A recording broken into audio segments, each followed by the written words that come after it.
All right, everyone. I am Marwan Cameron. This is the Conduit. It is officially February 8th, 2021. Happy birthday, G2. Happy birthday.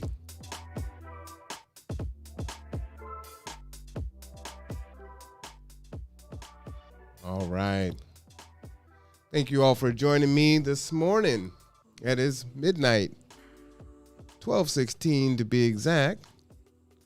Got a few things that we want to talk about today, kind of update you on things. Hopefully, you all were pretty safe today or yesterday as you partook in the Super Bowl. If you did such a thing, I did not and could not, as my Buffalo Bills were not there. And my sworn nemesis, sworn enemy, Tom Brady, not only was in the Super Bowl, but of course won again. How difficult and frustrating it is for Bills fans. He finally leaves out of our conference and our division, and he still wins the Super Bowl. He's got to go. He really just has to go. I don't know what's worse, losing to the Chiefs just to see them, lose when they get there, or to beat the Chiefs and then lose to Tom Brady directly in the Super Bowl. I actually don't know what's worse, but either way, the result was bad. So, yep, I did not watch the Super Bowl because I just couldn't do it. Congratulations to Tom Brady. I am petty when it comes to him, but I can recognize and acknowledge greatness. So, definitely the greatest quarterback that has ever played the game. For me personally, I am a big Joe Montana fan, but it is what it is. Anyway, just to kind of give you an update in case you don't make it to the end, it is G2's birthday, and as such, we will be celebrating with a broadcast. We'll go live at 5:30 p.m. today on the 8th. And we will be awarding our next awardee for the hashtag G2 Stimulus 2021. And all of these things go together. And what I want to talk to you about tonight is access, mainly internet access, computer literacy, and how very important that is to people, and what it costs them to not have access. Especially in this time of COVID. So what I'm going to do is I'm going to play a few videos for you from several news clips, and I'll have some commentary on the other side of that. I do want to read. This is a fair use of copyrighted work for the purpose such as criticism, comment, news reporting, teaching, including multiple copies for classroom use, scholarship, or research, is not an infringement of copyright. All right. So that said, I just wanted to get that out of the way. We're going to jump right into it. And I think what this will do is help to kind of clarify why G2 does what it does in the ways that we choose to do so. We really do try to acknowledge and then fill the voids that exist in people's lives. And that's what it's about. Later on, I am probably going to play a snippet. I haven't really decided or yet. I have it queued up. But there was, unfortunately, a police officer that took his life. And so, it definitely will be a trigger warning, and I'll let you know if I do decide to play that video and offer some commentary there. But it's just kind of the state of affairs that we're going through and the stress that many of us are under. And as we talked about last week when we were speaking about self-care, one of the reasons why I really wanted to play this video is his loved ones, his circle of influence, and his group, right? His circle of support. Did they see the signs? Could they have reached out to him and got him, the help that he needed so that he can still be here? And that's one of the things that I was really trying to be poignant about in our discussion. Because when he speaks, he sounds pretty rational. It just seems like he's given up, and he's a bit exasperated by just everything that he's seen and what he's gone through, right? And watching the video and not knowing the gentleman, it could sound like any of us, just being exhausted and frustrated with the particular situation, but not thinking that this is, his final moments before he's deciding to, you know, um, make a permanent decision on what is a temporary situation. I'm not saying that, the situation that we're in this country is going to end overnight, and that weight of what he was going through was definitely weighing heavy on him, and that wasn't going to change. But how he processes that, does he take time off from the force? Does he leave the force? Does he have mental health options and support around him? So I think that's important because a lot of times, especially when it comes to men, we are expected to be strong, to not show, fear, hurt, sadness, pain, uncertainty, anxiety, especially if we're in the armed forces or, military, police, things like that, right? Leadership type positions. And so that is kind of the expectation. And unfortunately, that can have very dire consequences, as it did with this particular officer. And so I did want to touch on that. Like I said, it'll be kind of a game time decision on whether I play that video at the end. But I did want to talk about it and just kind of reflect on it a little bit, because we were talking about self-care and, bringing other people into your life that you trust, that can come and say, hey, I'm seeing this. If you have your own blind spots, and then on the other side of that, you being able to feel comfortable enough to reach out to your circle and say, hey, I'm struggling right now and I do need some help. So I think that's pretty critical. But anyway, I'll table that for now, and let's go ahead and switch directions, and let's talk about computer literacy, computer access, internet access, and what the consequences are here and that in the time of COVID. Okay.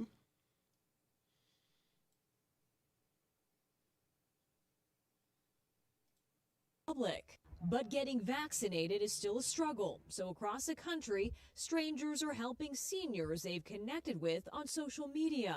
Finally, we got one. Over the last month, Harriet and Nico Diamantides spent countless hours cutting through the vaccine logjam to secure more than 300 appointments for New Yorkers. The best part that I don't think we'll ever forget is when you get somebody an appointment and the relief in their voices and the gratitude and how happy we feel for them, because it's life-changing. It's life-changing for them and for us too. Through persistence and patience, these volunteers got the Goldbergs their first dose. You know what? It's not only the service that she's doing, but it's restores your faith in mankind, and I feel like I've made a new friend. Coast to coast, more people are pitching in by navigating the tech-heavy sign-up process for those who can't get through.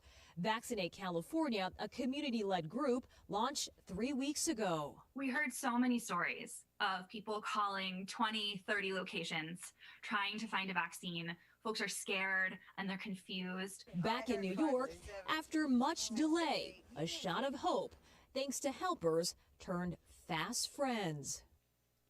So it's something that I wanted to bring to your attention, that this is definitely happening, and this is a very scary time, especially for our seniors, our older parents, our grandparents, and the like, and not having that access, or having that access and not knowing how to actually get in there and use the resources that exist. One is terrifying and very frustrating. What I love about this particular story is we are struggling in this country with a lot of different issues that I won't go into here, but it is really good to see, these human interest stories while folks are, really taking control and jumping in there and making a difference, right? They didn't have to do this. They're helping complete strangers, and more of this will actually change the direction of where we're trying to go, where we hope to be at as a nation. So please, if there are people that that are struggling with internet access or computer access, or just they really frustrated on how to do this, please, reach out to us. We can help to either, walk them through the process, maybe even provide access or provide a referral. So, G2's number is 360-373-3000. Again, we like to hear your stories, and your stories are important because oftentimes, your voice goes unheard and people don't know that this need exists, right? Is it even a need here in the county? This is New York, and of course they have a lot more people that they're trying to vaccinate, but isn't an issue here? Are there people that are crying out for help, but no one is hearing it? So we have to make these things visible for change to happen. So please reach out. Even if you have been vaccinated or you have an experience of, I was trying to get through to unemployment, or I needed to, get through to a credit card company or, a bill collector, or whatever the case may be, or accessing other resources, SNAP benefits, whatever it may be, Social Security. If you're having problems getting through, tell us your story. Even if you now are on the other side of it and you've gotten the help that you were trying to get, because that's the only way that change is going to happen, is to make it known, right? Is really to get it out there. So please do that. This other video that I wanted to play was from today. That video was actually from a few days ago. And like I said, there's just so much going on right now in regards to this. And folks need to understand that this is an issue. So let's go ahead and listen to this here. And finally, let me come back to vaccines, and less about the manufacturing and more about the distribution process itself. I've got to read for you a quote from Ann Applebaum in The Atlantic. The people who are getting the vaccine first are the ones in the right healthcare or hospital groups, the ones who can spend the day clicking links, the ones who are really fast at filling out forms. Anyone without a computer or an internet connection is in big trouble. The result is no more fair or logical than an old-fashioned Moscow queue for cabbage. And Dr. Fauci, my own mother goes to Publix every day to try to figure out how to get into a line, and she can't seem to get one in her state of Florida. It is this weird survival of the fittest. It feels a little Darwinistic. So I'm going to stop it there. Again, these stories exist, right? The people who are getting the vaccine first are the ones in the right healthcare or hospital groups, the ones who can spend the day clicking links, the ones who are really fast at filling out forms. Anyone without a computer or an internet connection is in big trouble. This is an issue. This continues to be an issue. From the inception of G2, that has been a challenge of the clients that we have served. When I was at the college, when I was teaching at WorkSource, as I told you that story before, teaching Microsoft Word and basic computer skills and things of that nature, right? As folks are trying to look for a job, complete or fill out or create a resume, update a resume or a cover letter, figure out how to access the various resources that they may need help with. Utility assistance, housing assistance, rental assistance, food assistance, all these different things typically require computer access and knowledge and the know-how to get these things completed. And so when you add something that is literally life and death, and your access is limited, or you have it in front of you but you can't use it, this is tragic at best, for a lack of a better word. And so, again, when we created G2, we wanted to address really four things, right? We wanted to address food insecurity. We wanted to address access through transportation, right? We wanted to address job training or job readiness. And then we wanted to address computer literacy and continue to provide those courses so that people can become computer literate, so that they can gain self-sufficiency in using the computer, because this is where we're at, right? And there's so many folks that, I use it when I need it, or someone else does it for me. But if that person isn't around or the stakes are this high, then what is it that they do? And so what we decided to do as an organization, as part of the hashtag G2 Stimulus 2021, is to jump in and really try to address this head on. And so what we are going to do is we are going to provide laptops to a number of folks here in the community, okay? And, our board members will nominate families or individuals that do not have this access, that absolutely need this access. And so these laptops they have i5 processors in them. They have 8 gigs of RAM. They will be loaded with Windows 10. They will have the Office suite loaded onto it and antivirus. And if they do not have adequate internet, then we will be paying their internet for up to 6 months to a year, depending on the situation. So, we valued this at about $1,000 before, the internet piece of it. And what that allows folks to do is give them access to where access did not exist, right? And so, some folks in the home, their kids have Chromebooks because there's some kids there and they're going to school. But if you have used a Chromebook, you know the limitations there. So it's like at least there's that. But during the day, that child is on the Chromebook, right? So if there's not another computer in the house, what is the adult? What's their access, right? Well, maybe they're trying to do what they can on their smartphone. Well, that's assuming that they have a smartphone, right? And they can do what they need to do. And so these are all challenges that people face. And so, as I said, for 2021, this is something that we want to try to address head on, right? And really try to make some differences in people's lives under this direction. So I wanted to just kind of jump in there, and I thought it was, kind of timely, unfortunately, as Meet the Press, had this broadcast on the 7th. And had Dr. Fauci. So I'm going to go ahead and play Dr. Fauci's response, just so that you have the full context of the conversation there. Fast at filling out forms. Anyone without a computer or an internet connection is in big trouble. The result is no more fair or logical than an old-fashioned Moscow queue for cabbage. And Dr. Fauci, my own mother goes to Publix every day to try to figure out how to get into a line, and she can't seem to get one in her state of Florida. It is this weird survival of the fittest. It feels a little Darwinistic.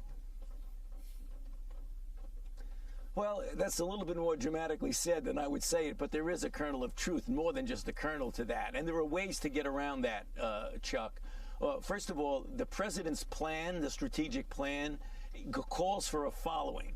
The development and they're lining up and putting into effect community vaccine centers. Number one, getting vaccine to the pharmacies. Number two, getting mobile units to get out into the community, to get it to people who, as Ann Applebaum said, have trouble negotiating a computer or getting things online.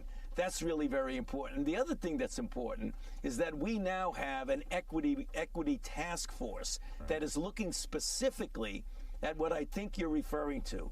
Namely people who, because of a variety of reasons, economic status, where they live, who they are, which have difficulty getting accessibility to vaccines. We are aware of that, and that's the reason why the task force is working hard to eliminate that inequity. When should our patients run out? In a month, 2 months? You know what I mean? When should we come back to you and say, hey, when are we going to get this fixed? Well, I mean, Chuck, I can't give you a date. You could always come back to me and put my feet to the fire. I'm not afraid of that, but I can tell you that things are going to get better as we get from February into March into April, because the number of vaccine doses that will be available will increase substantially, in addition to other candidates like the J&J, which will be coming online pretty soon, I believe. All right, Dr. Anthony Fauci, a man who these days...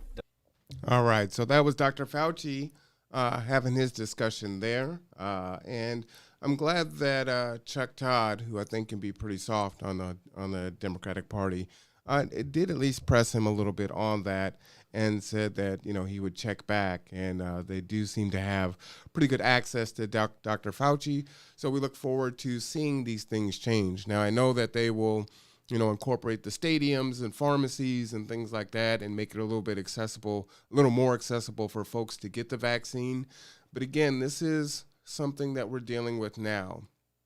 And as Dr. Fauci, Obama, Bill Gates, 5 years ago, were saying that we were going to deal with a pandemic of this sort during this time, what's next, right? What's next? And so we have to learn from the experiences of the past, otherwise we're doomed to repeat them. And this is absolutely a true statement. And so we have an opportunity here to say, okay, these are the issues in the infrastructure and the access that people are going to deal with, right? And I'm not even going to get into equality and of the vaccine and who's getting the vaccine and the numbers and all that other stuff, right? People aren't getting what it is that they need, right? The way that they need to access this information and these services and resources is too difficult for them to gain access to. And so these things need to change. So what are we going to learn? What are we going to put into place?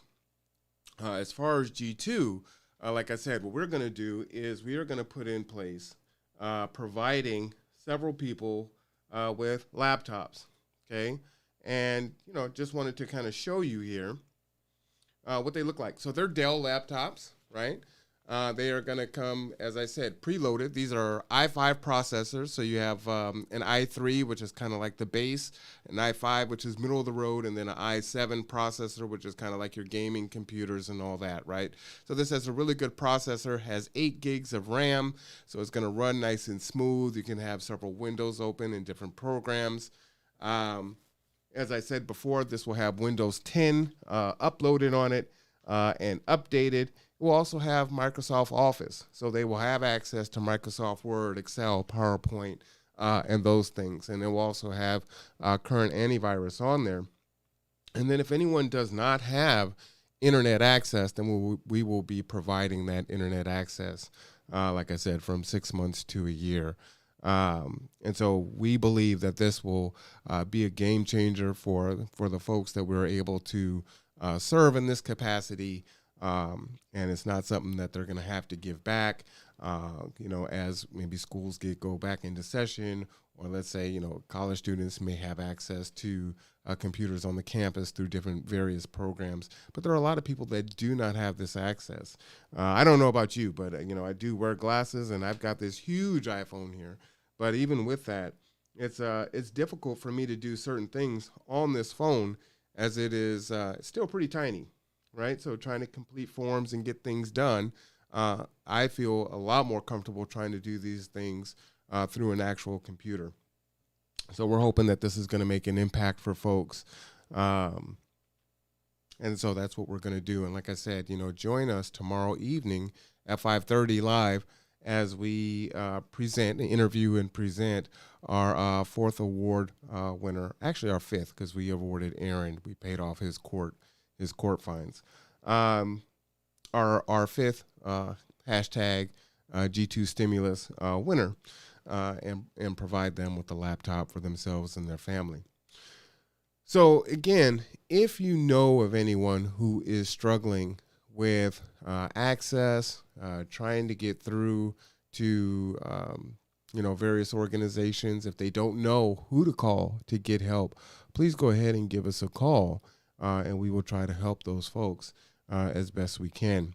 And again, that phone number is 360-373-3000. You can also email us at gather2grow@g2g2.org. Okay. And there you can gain access to us if you need to. So, it's great that this year our anniversary falls on a Monday, because that Monday is my favorite day, as everything starts on Mondays. Everything gets going. So I really love and enjoy Mondays. And, technically for me, it is still the 7th, which is why I'm wearing red and not purple. So tomorrow I definitely will be wearing purple for G2's anniversary. So technically I always have purple on because my glasses have purple in them. But, I definitely will have definitely more purple on tomorrow when you see me in the broadcast. So anyway, tell me your stories. Let me know if there are any issues or any help. And I think, just kind of thinking about it, I am going to go ahead and play the officer's video. I think it is important, again, from that self-care aspect of our conversation last week. I think it's important, and I think it makes it more tangible, right? And again, from my perspective, watching the video, what I saw was someone who was, in pain, obviously, and frustrated with what was going on in the world. But I didn't see the cues, and I'm not a professional in that way, that he had intended on taking his life, right? And so in hindsight, maybe we can say, yeah, I saw that or whatnot. But that's really not the point. The point is did he have supports around that saw that and could have intervened, right? Did he himself have people that he reached out to or felt comfortable to reach out to that maybe could have changed the outcome? That, to me, I think is really important. And, not to say that someone who is sad or is venting, that's what's going to happen. But I think that we need to definitely see these things and address these things ongoing because, this is from his own account, and I don't know what his background is. He definitely was a veteran. He was serving the community as a police officer, and now he is gone. And there are definitely people that loved him, and he is no longer here. So I'm going to go ahead and play that now. Like I said, I just wanted to, kind of give you a trigger warning. If you want to turn off for now, this video is about 6 minutes in length. So if you want to come back in 6 minutes, then you will see it. If you want to just mute it, once I go back large again, you'll know that portion is gone. I mean, he doesn't say that he's going to take his life, but he just kind of talks about the state of the world and what he's seeing and just kind of being exhausted. So let's go ahead and play that now.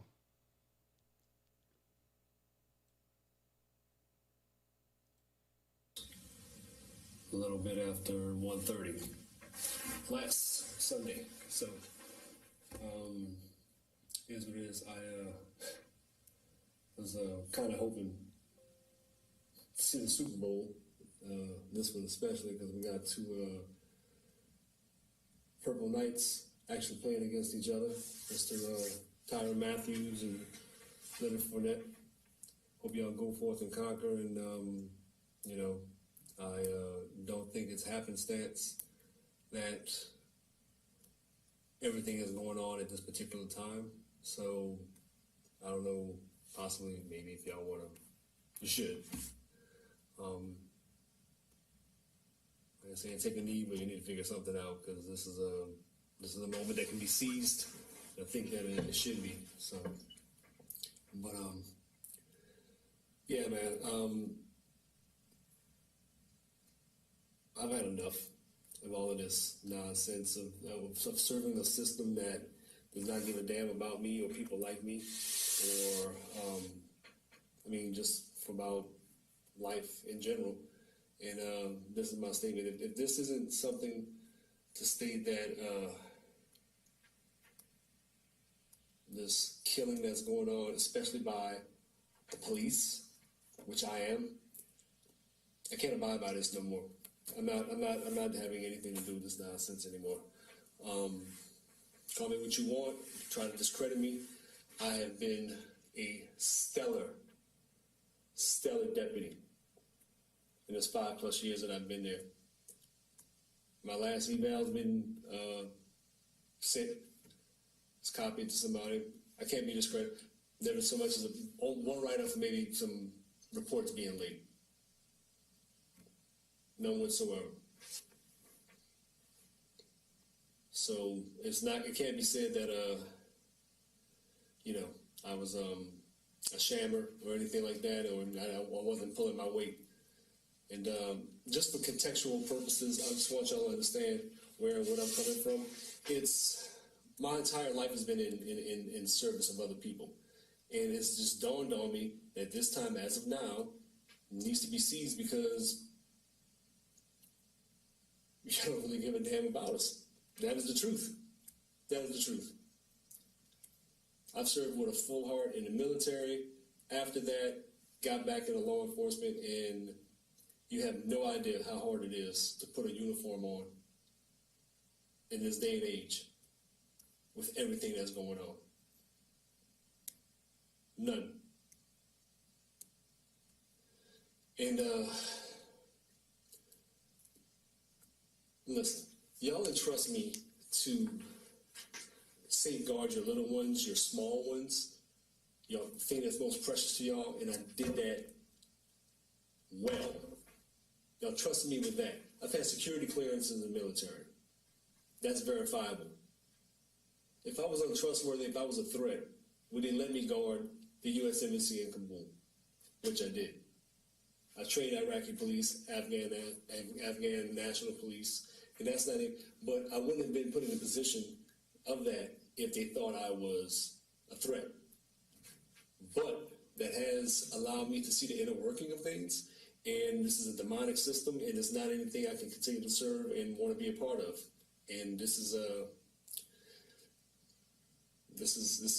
not right. This is no form of justice. Let's go down the list. Botham shot in his own apartment. How that work? How does that work? Chilling on his couch. I don't give a damn if he had weed in the apartment. You're going to execute somebody for that? Oh, no, y'all are good for that. You break up families for a plant, this war on drugs and this nonsense. But now it's starting to get legal because big pharmaceutical companies stand to make billions off of it, and they paid off the lobbyists, who in turn have started ushering the way it needs to go for them. The countless people who are doing time behind that. How do you even make amends for that? You can't. You can't. This Floyd,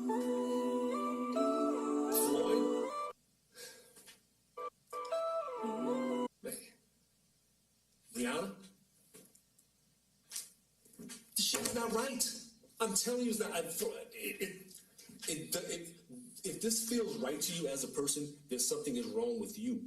This is the furthest thing from right. This is the manner of wickedness that bro. And you're getting away with it.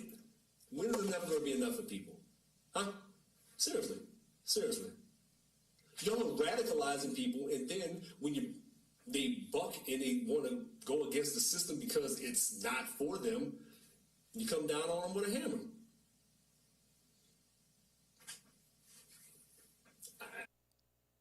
All right, so I'm going to stop it there.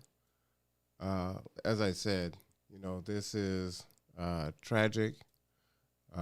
Watching it, I have been in conversations where people have vented their frustrations on what's happening in the country and in the world.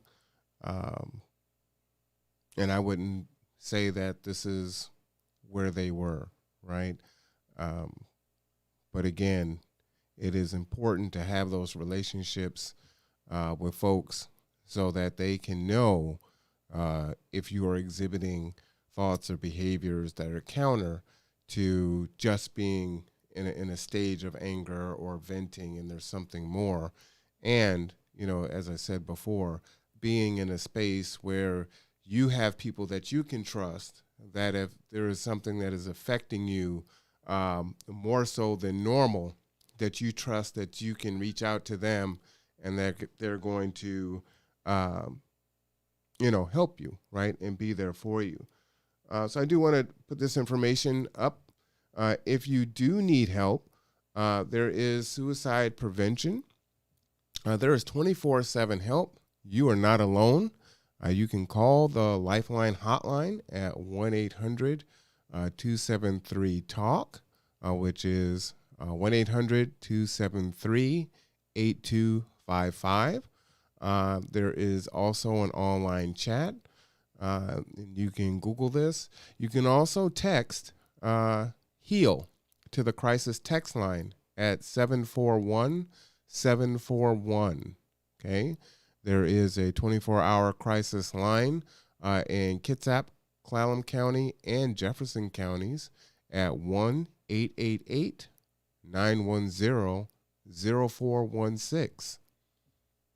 All right, and there's also a 24-hour online chat at www.imhurting.org, and that is available starting January 2020. All right, there are also some resources for young adults. There's the Teen Link. If you are under 21, you can call the Teen Link at 866-833-6546 and ask to talk with a peer. Coffee Oasis text line for youth ages 13 to 25 years old experiencing a crisis or just need to talk. Text Coffee Oasis to 360-377-5560. There is the Trevor Project, which is a confidential hotline for LGBTQ youth in crisis. If you're feeling suicidal or in need of a safe and judgment-free place to talk, please call 1-866-488-7386 or text START to 678-678. There are also resources for veterans. The Veterans Crisis Line is 1-800-273-8255 and press 1, or you can text 838-255. Online chat is available at the Veterans Crisis Line chat. There are several other resources for friends and family, and there are other resources. There's a friendship line, and this is crisis for people age 60 years or older and adults living with disabilities. 1-800-971-0016. I'm going to leave this information up for a little bit so that you can copy it. Let me try to move this over so you can see it all the way here. But as I said, this is really important. And I saw this story, and then it definitely, was telling me, okay, I need to get this information out to the people because someone may need access to this information, okay? If you're not feeling that way, but you need to have a conversation with someone on maybe how to help someone, I might consider calling those numbers too, and they may be able to refer you, if not give you some information. So I think it's helpful. We know we love our families and our friends. We love the people that we serve in the community. And if there are skills and things that we can learn so that we can identify and potentially save someone's life, I think that all of us would be willing and able to do just that. So those resources are there for you. I'm going to go ahead and scroll up just to get that last piece for the 24-hour crisis line. And again, all I did was just Google suicide prevention in Kitsap County, and it brought me right to this page, and all the information is right there. One of the things is, and why I didn't read the actual word, like they'll say, okay, the lifeline number is 1-800-SUICIDE. But on my phone, I don't have like the old school numbers with the letters underneath. And so that has always been an issue now, or actually my iPhone does have it, but typically they don't always have that on your dialer. So it's good to be able to provide the actual phone number so people aren't trying to figure it out. And suicide can be a tricky word to spell also. So, the number is there. Again, please reach out if you're feeling that way. The calls are confidential. Get some help. And like I said, work on your circle of influence and work on your circle of support, and be that for someone else and be that for yourself. I think that's really important. So anyway, I am going to go back. I think that's been up enough for people to catch it. Let's see here. I will go back to where I am. All right. So, like I said, I'm not going to stay too long tonight as it is a super busy day tomorrow. The construction crew just finished their, the fifth roof. So they will be starting on roof number 6 tomorrow, weather, if weather holds up. And we've had windstorms and ice, and someone said the S word for Friday, so please no snow. So we'll see. So we're out there. Folks are learning a lot. Our job readiness program is folks are gaining, like I said, the soft skills and the hard skills on a daily basis. They're getting more proficient and learning, and so it's good to see that. I am kind of taking over the duties of making lunch for these folks. So tomorrow, I think I may be making Professor spaghetti for them, so they'll have a hot lunch tomorrow, and so that they can keep working in the cold environment that it is out there.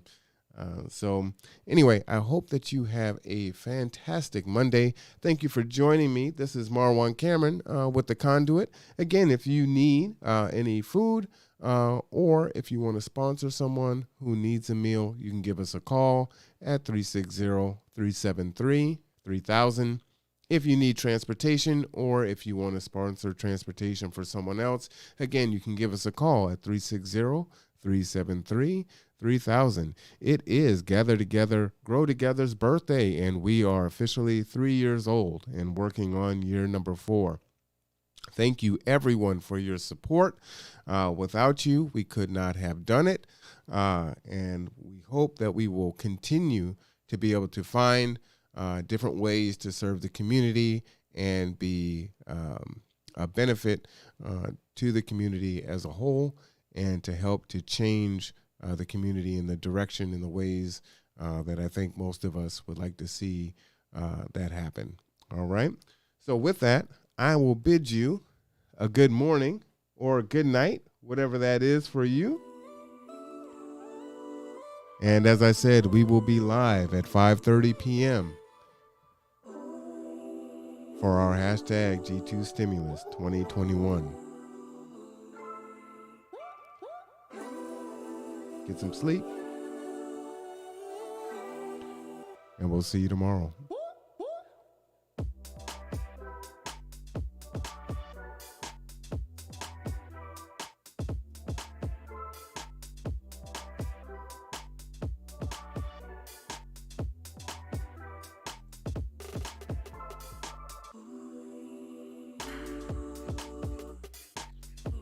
Remember, we need your stories to get out there so that people know where the issues are and that we can change the things that need to change.